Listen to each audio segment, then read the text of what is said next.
Wararka laga helayo gobolka Bakool, gaar ahaan duleedka magaalada Baydhabo, ayaa xaqiijinaya in weerar culus lagu qaaday saldhig ciidanka militariga Soomaaliya ay ku leeyihiin aagga magaalada Baydhabo,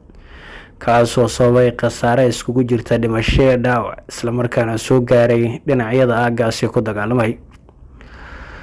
Kooxda Al-Shabaab oo watay gaadiid dagaal iyo sidoo kale qaraxyo ayaa weerar ku qaaday saldhigga ciidanka xoogga dalka Soomaaliyeed ay ku leeyihiin deegaanka Daynunai oo qiyaastii 25 ilaa 30 kiiloomitir dhinaca bari kaga beegan magaalada Baydhabo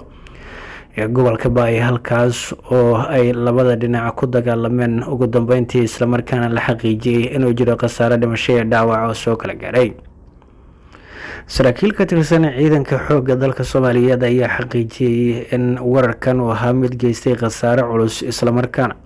ay ka dambeeyeen koox ka tirsan Al-Shabaab oo isku dayeysay in ay bartilmaameysato saldhigga,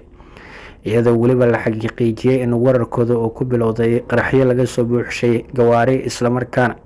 si gaadmo ah loogu weeraray saldhiggan ku yaala deegaanka Daynunai. Daynunai waa saldhig militari oo weyn, isla markaana laga difaaco magaalada Baydhabo, maadaama deegaano badan oo ku hareereysan ay gacanta ku hayaan xubnaha ururkan dowladdu ay la dagaalamayso ay ugu yeertay khawaarijta. Waxaana weerarka ka dhacay saldhiggaasi wararku tilmaamayaan in uu geystay khasaare baaxad leh marka la fiiriyo goobta weerarku ka dhacay iyo sidoo kale habka loo weeraray intaba.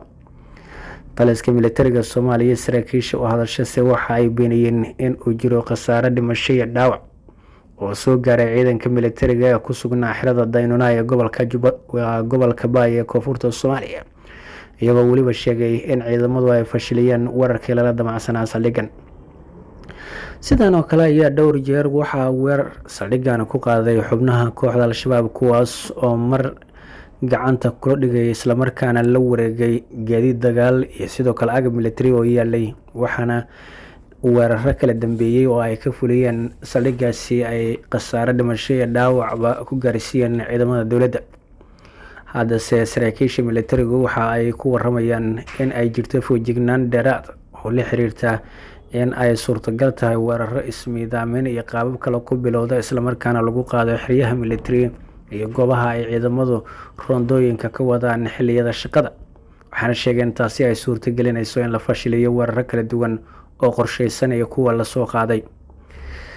Ma jirto cid ka madax bannaan militariga Soomaaliya iyo kooxda la dagaalamaysa oo xaqiijin karta in khasaaraha dhimashada iyo dhaawacu uu yahay mid labada dhinacba si isku mid ah u soo gaaray, iyo sidoo kale in hal dhinac uu ku badan yahay intaba. Sidoo kale waxaa iska yar in la helo xogta rasmiga ee ku aadan khasaaraha mid walba ka soo gaaray weerarkaasi. Dhinaca kale, Shabaab waxa ay sheeganaysaa in ay saldhiggaasi burburisay, isla markaana ay ciidankeedu gacanta ku dhigeen kana qaateen gaadiid dagaal iyo agab ciidan oo kale oo yaalay, halka askar badanna ay ku dileen weerarkaasi. Balse ciidamada dowladdu waxay leeyihiin waxaan dilnay horjoogayaashii hogaaminaya kooxdaasi kadib dagaal rogaal celis ah oo kooxda looga saaray saldhigga iyo aaggiisa. Wixii warar ku soo kordha halkan ayaad kala socon doontaa. Subscribe saar channelka Dambaalka Wararka, follow gareeya page-keenana. Nabadgelyo.